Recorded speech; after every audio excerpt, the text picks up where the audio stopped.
नमस्कार, बुलेटिन में आपका स्वागत है। मैं हूं आपके साथ जीनत सिद्दीकी। शुरुआत करते हैं खबरों की। स्वदेशी वैक्सीन पहुंच चुकी है दिल्ली। भारत बायोटेक की वैक्सीन का हम जिक्र कर रहे हैं। वैक्सीन की 50 लाख डोज तैयार है। देश की दोनों वैक्सीन की खेप रवाना हो चुकी है। देखिए, सीरम इंस्टीट्यूट की कोविशील्ड जिसका हम जिक्र कर रहे हैं और भारत बायोटेक की कोवैक्सीन। कोविशील्ड और कोवैक्सीन की सप्लाई भी शुरू हो चुकी है। कल हम तमाम जगहों पर आपने देखा कि अलग अलग राज्यों में, अलग अलग शहरों में जो है वैक्सीन की खेप पहुंचनी शुरू हो चुकी है। हर स्टेट गवर्नमेंट अपने तरीके से तैयार है और प्रधानमंत्री खुद जो है उन्होंने सभी प्रदेश के मुख्यमंत्रियों से बातचीत की इस मामले में। और जो बड़ी खबर आ रही है वो ये कि देश की दोनों वैक्सीन की सप्लाई शुरू हो चुकी है, क्योंकि 16 तारीख बहुत दूर नहीं है जब देश भर में, आपको मालूम है कि ये सबसे बड़ा वैक्सीनेशन अभियान, टीकाकरण अभियान जो है वो शुरू हो रहा है। तो महज 2 दिन बाकी है। 3 करोड़ फ्रंटलाइन वर्कर्स, जिसमें हमारे हेल्थ कर्मी आते हैं, उसके बाद हम अपने पुलिस कर्मियों की बात करें तो इस तरह से जब हम पहले चरण की बात करते हैं तो उन्हें वैक्सीन लगाई जाएगी।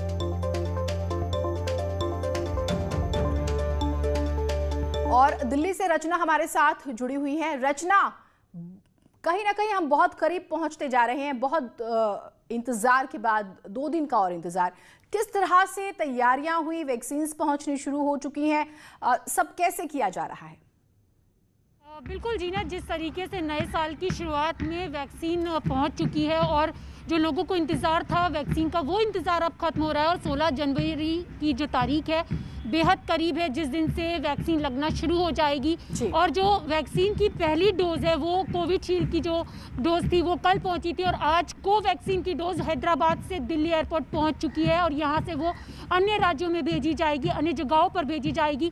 सबसे बड़ी बात यह है कि वैक्सीन को स्टोरेज करके रखना सबसे बड़ी अहम जिम्मेदारी है। तो उसके लिए स्टोरेज सेंटर्स बनाए गए हैं जहाँ पर तमाम इंतजाम किए गए हैं। डीप फ्रीजर्स बनाए गए हैं क्योंकि कोल्ड चेन नहीं टूटनी चाहिए, तो उसके तमाम इंतजाम कर लिए गए हैं। और दिल्ली में अगर हम बात करें टीकाकरण केंद्र की तो करीबन 89 टीकाकरण केंद्र बनाए गए हैं, जिसमें से दिल्ली सरकार के 40 से 45 अस्पताल हैं।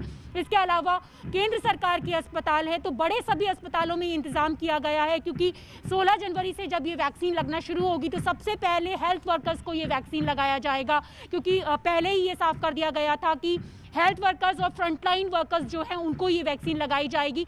तो जिस तरीके से लोग इंतजार कर रहे थे और अब वो इंतजार खत्म हो गया है, क्योंकि वैक्सीन बनकर तैयार हो गई है, स्वदेशी वैक्सीन बनकर तैयार हो गई है और वो दिल्ली पहुंच चुकी है जी। और इंतजार जो है वो खत्म होने वाला है। बमुश्किल 2 दिन आपको और इंतजार करना है। बहुत शुक्रिया रचना तमाम जानकारियों के लिए, आपने जानकारियां दी। आगे बढ़ते हैं। मुख्यमंत्री योगी आदित्यनाथ के गोरखपुर दौरे का आज दूसरा दिन है। कल रात उन्होंने गोरखपुर मंदिर में मकर संक्रांति की तैयारियों का जायजा लिया और मेला क्षेत्र का निरीक्षण किया। मंदिर में खिचड़ी पर्व बहुत धूमधाम से मनाया जाता है। आज सीएम गोरखपुर महोत्सव के समापन समारोह में शामिल होंगे। भजन संध्या और कवि सम्मेलन समेत आज कई कार्यक्रम हैं। मुख्यमंत्री रामगढ़ ताल के किनारे प्रदेश के सबसे ऊंचे तिरंगे को फहराएंगे, जिससे गोरखपुर के साथ पूर्वांचल का गौरव भी बढ़ेगा। अभी तक प्रदेश में सबसे ऊंचा तिरंगा गाजियाबाद के मुखर्जी पार्क में 211 फीट का जो है वो है, लेकिन गोरखपुर में फहराने वाला तिरंगा 246 फीट ऊंचा होगा। किसी नदी या ताल के किनारे लगाया गया ये देश का सबसे ऊंचा तिरंगा होगा। कहा जा रहा है कि ये तिरंगा कई किलोमीटर दूर से नजर आएगा। और रामगोपाल हमारे साथ, हमारे सहयोगी जुड़े हुए हैं। रामगोपाल, मुख्यमंत्री के इस पूरे कार्यक्रम के बारे में बताइएगा और मकर संक्रांति कितने धूमधाम से मनाई जाती है ये भी।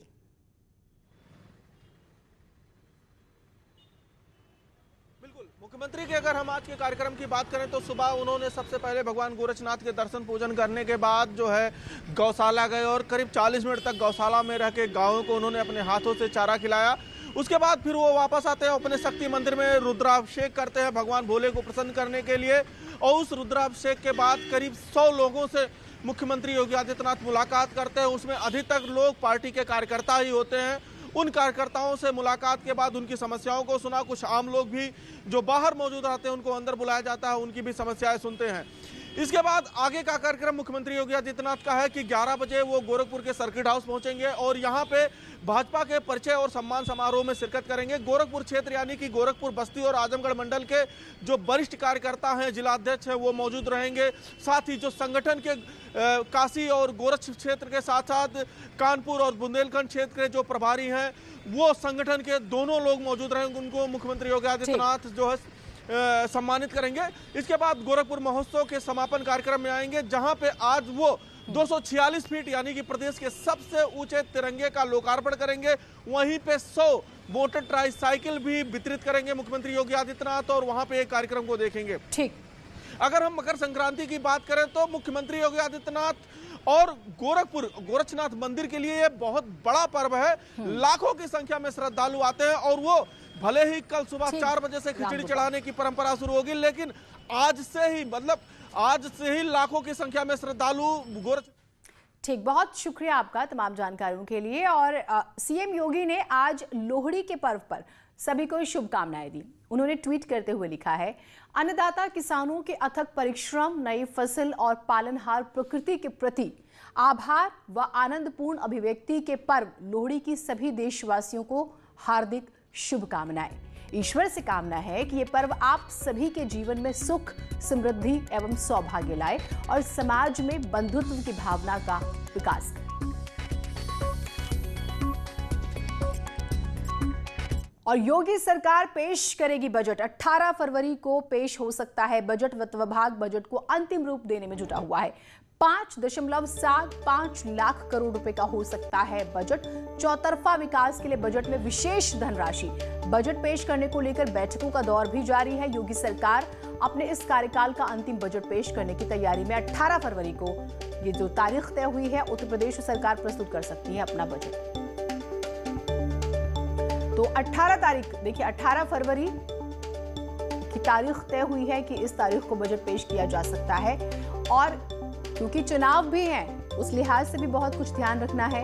दूसरी बात यह कि कोशिश ये है कि इस बजट में, क्योंकि धनराशि भी बढ़ाई गई है बजट की 5.75 लाख करोड़, तो किसी भी क्षेत्र को छोड़ा ना जाए, ज्यादा से ज्यादा विकास हो। अमूमन आप ये जानते हैं कि जब आखिरी बजट होता है किसी भी सरकार का, चुनावी साल में जब वो प्रवेश करने वाली होती है, तो कोशिश उसे चुनावी बजट के तौर पर भी देखा जाता है। तो यहाँ पर कोशिश ये है कि हर महकमा जो है, किसी वजह से आप देखते हैं कि बजट को लेकर नाराजगी दिखाते हैं, तो वो चीज जो है नहीं रहेगी और विकास किसी तरह से नहीं रुकना चाहिए। ये एक और कोशिश रहेगी। अजीत सिंह हमारे साथ, हमारे सहयोगी जुड़े हुए हैं। अजीत जी, इस पूरे बजट के बारे में बताइएगा, क्योंकि चुनावी साल और चुनावी बजट के तौर पर भी इसे देखा जा रहा है। देखिए बिल्कुल जीनत, ये उत्तर प्रदेश की योगी सरकार का आखिरी बजट होगा और लगभग 5,75,000 करोड़ का बजट होगा, क्योंकि 2022 का साल होगा, मार्च के में चुनाव होना, उससे पहले ही सूचना लागू हो जाएगी। तो जो मुख्यमंत्री के निर्देश पर वित्त विभाग की तरफ से कई सारी मीटिंगें की जा चुकी है। क्या क्या उत्तर प्रदेश को आगे दिया जाना है, आम लोगों को किस तरह की सुविधाएं दे दी जानी है, इंफ्रास्ट्रक्चर को किस तरह बढ़ाया जाएगा, शिक्षा, स्वास्थ्य, परिवहन, सड़क, इनको किस तरह से आगे बढ़ाया जाएगा। क्योंकि सीएम ने साफ कर दिया है कि हमको हर घर को पानी देना है, जो प्रधानमंत्री की योजना है, हर घर को पक्का मकान देना है। लेकिन जो सबसे बड़ी बात है इस बजट में, जो लगभग 5,75,000 करोड़ का होगा जीनत, वो अयोध्या होगी। अयोध्या का किस तरह विकास होगा, किस तरह उसे विकसित करना है, उसमें जो इक्ष्वाकु वंश के 80 गांव बसने हैं और अयोध्या के पूरब 40 किलोमीटर और पश्चिम 40 किलोमीटर उसे इस तरह बनाना है कि जैसे लगे कि ये इक्ष्वाकु वंश की अयोध्या और त्रेता युग की अयोध्या, और सरकार का फोकस अयोध्या में है, पर्यटन से लेकर सभी चीजों में। तो उसको लेकर लगातार सीएम की तरफ से काम करते रहे हैं। तो अब उन्होंने सीधे तौर पर कहा है कि एक भारी भरकम बजट तैयार होगा और ये चुनावी नहीं बल्कि आम लोगों का बजट होगा। 5,75,000 करोड़ का बजट होगा और 18 फरवरी को इसको पेश करने की तैयारी होगी और इसके बाद फिर एक अनुपूरक बजट पेश किया जाएगा अगले सत्र में। तो निश्चित तौर पर एक बड़ी तैयारी और अंतिम बजट होगा और बड़ा बजट होगा और जनता के हितों का बजट होगा। ऐसे बजट की लाने की तैयारी सरकार की तरफ से की जा रही है। बहुत शुक्रिया आपका तमाम जानकारियों के लिए। तो विपक्ष बेशक इसे चुनावी बजट कहता रहे, लेकिन ये जनता का बजट होगा ताकि संपूर्ण विकास हो सके प्रदेशवासी।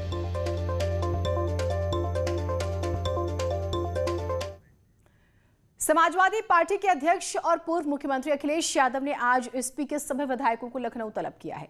12 विधान परिषद सीटों के लिए होने वाले चुनाव के लिए अखिलेश यादव अपने विधायकों के साथ आज और कल मंथन करेंगे। 2022 के लिए वो रणनीति बनाएंगे। ये बैठक आज सुबह 10 बजे हालांकि वक्त था कि 10 बजे शुरू हो जाएगी, थोड़ा सा इसमें वक्त लग रहा है। सभी एसपी विधायक इसमें हिस्सा लेंगे।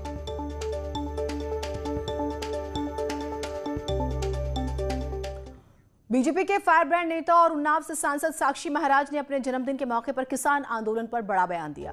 साक्षी महाराज ने कहा है कि असली किसान खेत में काम कर रहे हैं, लेकिन राजस्थान और पंजाब में कांग्रेस की सरकारें हैं और इसी वजह से उनके बॉर्डर पर प्रायोजित प्रदर्शन हो रहा है। उन्होंने कहा कि ये बिल का विरोध नहीं है, बल्कि एनआरसी, सीए, 370 और अयोध्या में श्री राम का मंदिर बन रहा है। इन सब का दर्द जो है वो छलक रहा है।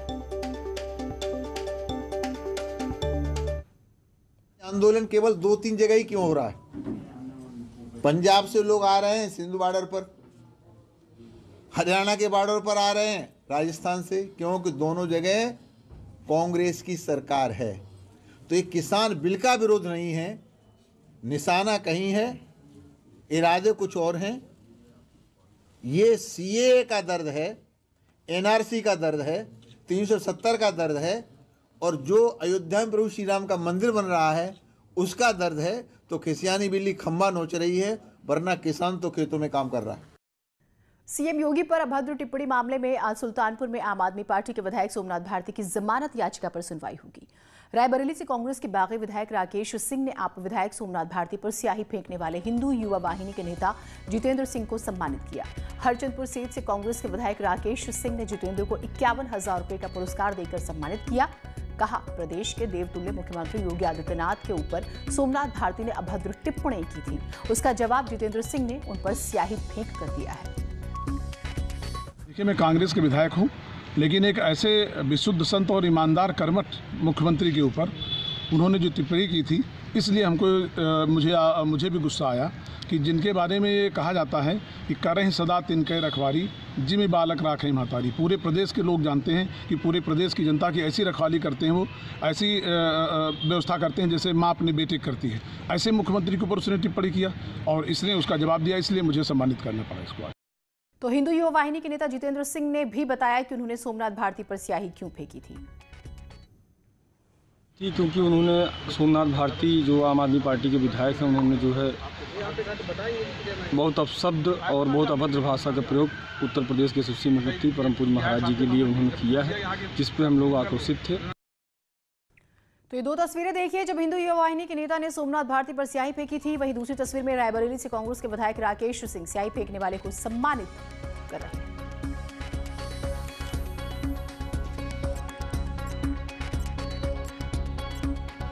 तो ये दो तस्वीरें आपको हम दिखा रहे हैं। सोमनाथ भारती ने मुख्यमंत्री पर और अस्पताल में पैदा होने वाले बच्चों पर अभद्र टिप्पणी की थी और फिर हिंदू युवा वाहिनी का नेता जो है इस बात से नाराज होता है और वो स्याही फेंक देता है। बाद में कांग्रेस का एक विधायक उसे सम्मानित करता है।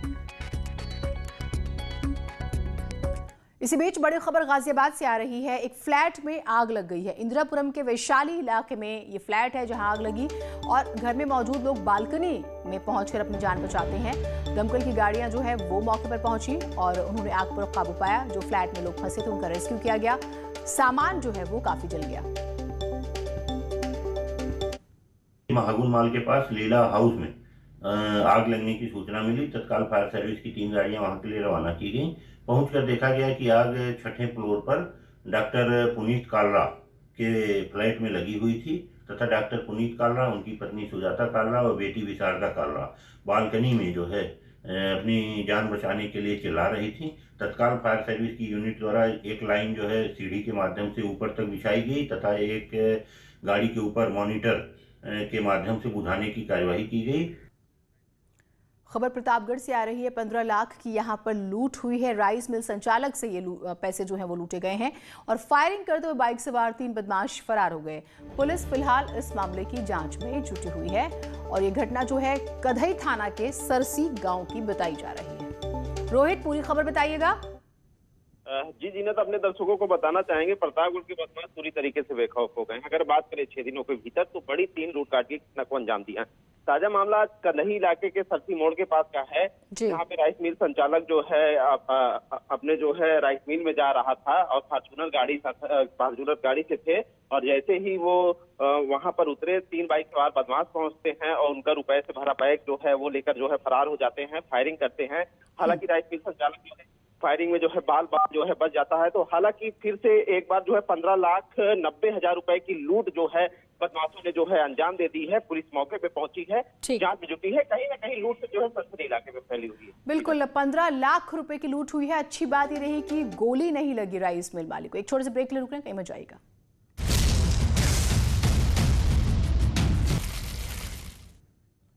ब्रेक के बाद स्वागत है आप सभी का। इसी बीच बड़ी खबर लखनऊ से आ रही है। संपत्ति का ब्यौरा आईएएस जो हैं वो नहीं दे रहे हैं। यूपी के 130 आईएएस अफसर अपनी संपत्ति का ब्यौरा नहीं दे रहे हैं और संपत्ति नहीं बताने वालों की पदोन्नति में मुश्किल होगी, यानी कि उनके प्रमोशन में मुश्किलें होने वाली हैं। केंद्र ने सभी आईएएस को हर साल अपनी संपत्ति का ब्यौरा देने के निर्देश दिए थे। बिना संपत्ति का ब्यौरा दिए विजिलेंस क्लियरेंस नहीं। 2019 की अगर हम बात करते हैं तो 2019 में 78 आईएएस ने नहीं दिया था ब्यौरा। 2020 में 68 आईएएस ने ब्यौरा नहीं दिया था और कुछ आईएएस अफसर बिना ब्यौरा दिए ही रिटायर हो गए। आईएएस और 2020 में 68 आईएएस अफसरों ने, जैसे कि हमने आपको पहले भी जानकारी दी, अपना ब्यौरा नहीं दिया था। और अजीत हमारे साथ, हमारे सहयोगी जुड़े हुए हैं। एक बार फिर से बात करते हैं। अजीत, यहाँ पर ये एक शुद्धिकरण के तौर पर देखा जाए, क्योंकि कई बार हम देखते हैं कि अकूत संपत्ति बना ली जाती है और शायद इसी वजह से महत्वपूर्ण कदम उठाया गया था। देखिए बिल्कुल जीनत, योगी सरकार आई थी तो योगी सरकार ने भी ये कहा था कि हर साल सभी उत्तर प्रदेश में नौकरी करने वाले कर्मचारियों को अपनी संपत्ति का ब्यौरा देना होगा। डीओपीटी ने भी कह रखा कि हर साल आईएएस अफसर अपनी संपत्ति का ब्यौरा देंगे। लेकिन सबसे बड़ी बात कि यूपी के 130 आईएएस अफसरों ने अपनी संपत्ति का ब्यौरा नहीं दिया है, जिसकी वजह से उनकी जो ब्यौरा न देने की वजह से उन्हें विजिलेंस जो क्लियरेंस है वो नहीं मिलेगी, उनकी पदोन्नति में रोक होगी। और योगी जो मुख्यमंत्री उत्तर प्रदेश के, उन्होंने भी साफ तौर पर कहा था कि जो लोग अपनी संपत्ति का ब्यौरा नहीं देते हैं उनकी जांच अलग से कराई जाएगी। तो निश्चित तौर पर ये आईएएस अफसर अब मुश्किल में फंसने वाले। हालांकि इस आदेश के बाद कुछ आईएएस अफसरों ने अपना ब्यौरा देना शुरू किया है, लेकिन अभी भी 130 आईएएस अफसर हैं जिन्होंने ब्यौरा नहीं दिया और आधा दर्जन ऐसे लोग भी हैं जीनत जो बगैर संपत्ति का ब्यौरा दिए हुए रिटायर हो गए। उनके खिलाफ जांच की भी तैयारी की जा रही है, क्योंकि उत्तर प्रदेश सरकार ने पहले कहा और केंद्र सरकार की तर्ज पर कि जीरो टॉलरेंस की नीति, भ्रष्टाचार को हम खत्म करेंगे। तो उसी दिशा में अब इन अफसरों के खिलाफ भी नोटिस जाएगी डीओपीटी और उत्तर प्रदेश सरकार की तरफ से। ठीक, बहुत शुक्रिया आपका तमाम जानकारियों के लिए। प्राचीन शहर काशी, जिसके 84 घाटों का अपना इतिहास है। अभी तक ये इतिहास केवल किताबों तक सीमित था, लेकिन अब इन घाटों का इतिहास आपके मोबाइल पर होगा। बस जरूरत पड़ेगी एक क्यूआर कोड स्कैन करने की। देखिए कैसे।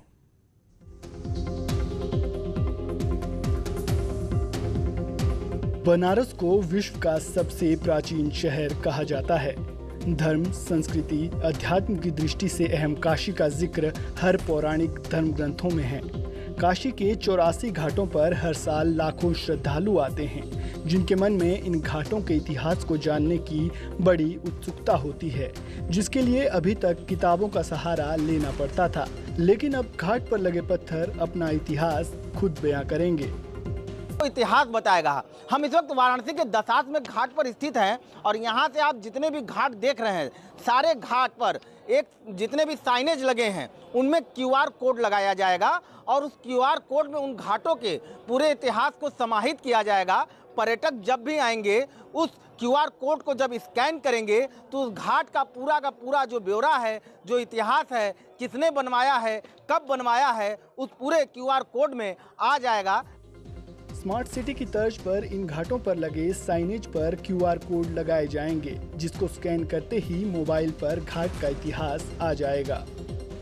अभी हम लोग स्मार्ट सिटी इनिशिएटिव के अंदर पूरा वाराणसी 84 घाट्स में साइनेज लगा रहे हैं, नेम साइनेज।